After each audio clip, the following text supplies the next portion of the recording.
Vă salut de la Beijing, de la International Auto Show sau Salonul Auto Beijing 2026. O mulțime de lume aici, este prima zi a expoziției.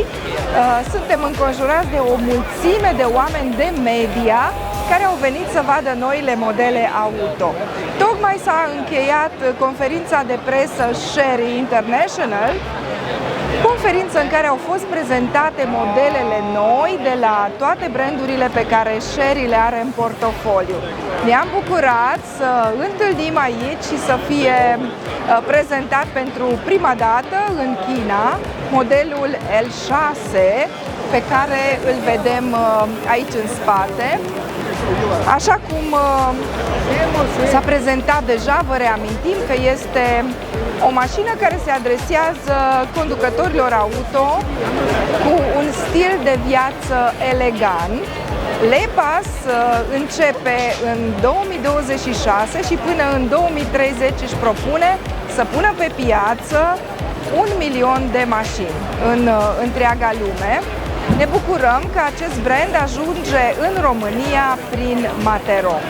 În curând, în showroom-urile din România, veți putea întâlni modelele Le-Pass, începând cu L8, apoi L6 și foarte repede vom vedea pe străzile din România aceste mijloace de transport deosebit de elegante, sigure, confortabile și care ne promit un standard înalt, fiind un brand medium premium al grupului Chery.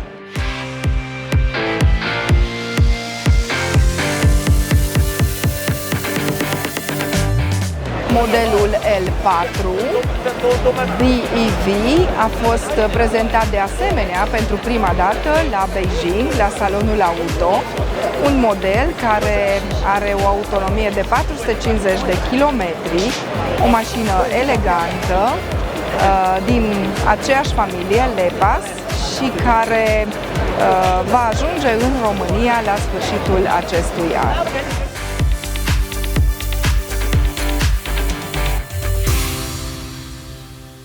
Primele mașini pentru showroom-urile Le-Pass și pentru stocul importatorului au fost deja comandate.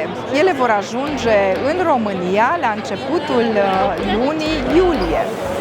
Modelul L8, bineînțeles, și pentru modelul L8 și modelul L6 am deschis și o listă de precomenzi unde puteți să lansați și dumneavoastră comenzile proprii. Puteți să ne contactați la adresa de e-mail lepass.romania@materon.ro sau scanând codul QR care este afișat pe ecran. Așteptăm cu interes întrebările și comenzile dumneavoastră!